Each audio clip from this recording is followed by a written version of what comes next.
अक्टूबर 13, 2024 इतवार, वर्ष का 28वां सामान्य इतवार। पहला पाठ, प्रज्ञा ग्रंथ 7:7-11। मैंने प्रार्थना की और मुझे विवेक मिला।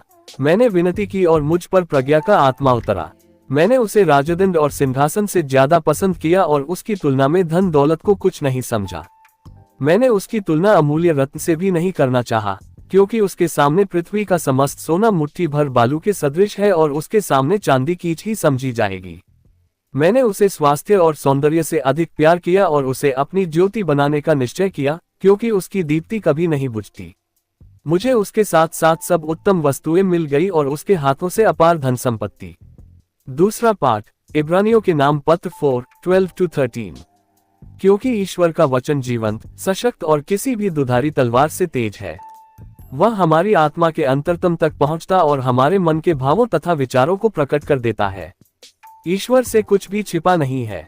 उसी आंखों के सामने सब कुछ निरावरण और खुला है। हमें उसे लेखा देना पड़ेगा। सुसमाचार, संत मार्कुस का सुसमाचार 10:17-30। ईसा किसी दिन प्रस्थान कर ही रहे थे कि एक व्यक्ति दौड़ता हुआ आया और उनके सामने घुटने टेककर उसने ये पूछा, भले गुरु, अनंत जीवन प्राप्त करने के लिए मुझे क्या करना चाहिए? ईसा ने उससे कहा, मुझे भला क्यों कहते हो? ईश्वर को छोड़ कोई भला नहीं। तुम आज्ञाओं को जानते हो, हत्या मत करो, व्यभिचार मत करो, चोरी मत करो, झूठी गवाही मत दो, किसी को मत ठगो, अपने माता पिता का आदर करो। उसने उत्तर दिया, गुरुवर, इन सब का पालन तो मैं अपने बचपन से करता आया हूँ। ईसा ने उसे ध्यानपूर्वक देखा और उनके हृदय में प्रेम उमड़ पड़ा। उन्होंने उससे कहा, तुम में एक बात की कमी है।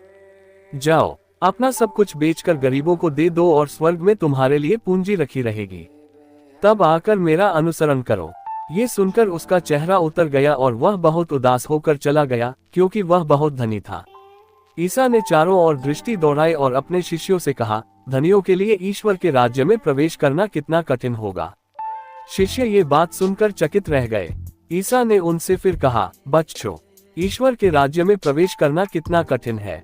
सुई के नाके से होकर ऊंट निकलना अधिक सहज है, किंतु धनी का ईश्वर के राज्य में प्रवेश करना कठिन है। शिष्य और भी विस्मित हो गए और एक दूसरे से बोले, तो फिर कौन बच सकता है? उन्हें स्थिर दृष्टि से देखते हुए ईसा ने कहा, मनुष्यों के लिए तो यह असंभव है, ईश्वर के लिए नहीं, क्योंकि ईश्वर के लिए सब कुछ संभव है। तब पेतरुस ने ये कहा, देखिए, हम लोग अपना सब कुछ छोड़कर आपके अनुयायी बन गए हैं।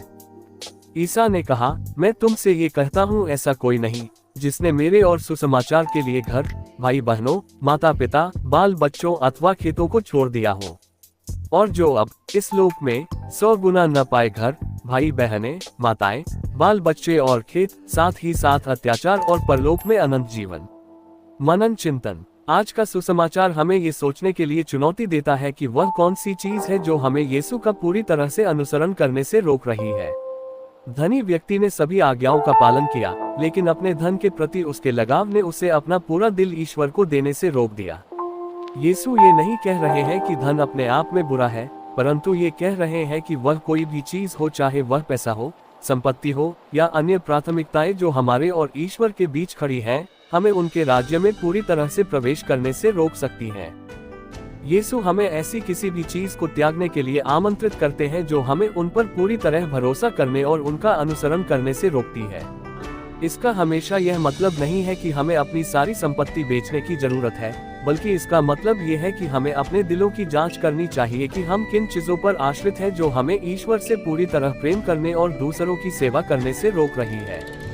जब हम आज के वचनों पर विचार करते हैं, आइए हम अपने आप से पूछें कि हम ऐसी क्या चीज को पकड़े हुए हैं जो हमें यीशु का पूरी तरह से अनुसरण करने से रोक रहा है। हमें उन चीजों को जाने देने और ईश्वर पर भरोसा करने का साहस हो, ये जानते हुए कि जब हम ऐसा करते हैं तो हमें शाश्वत जीवन का सच्चा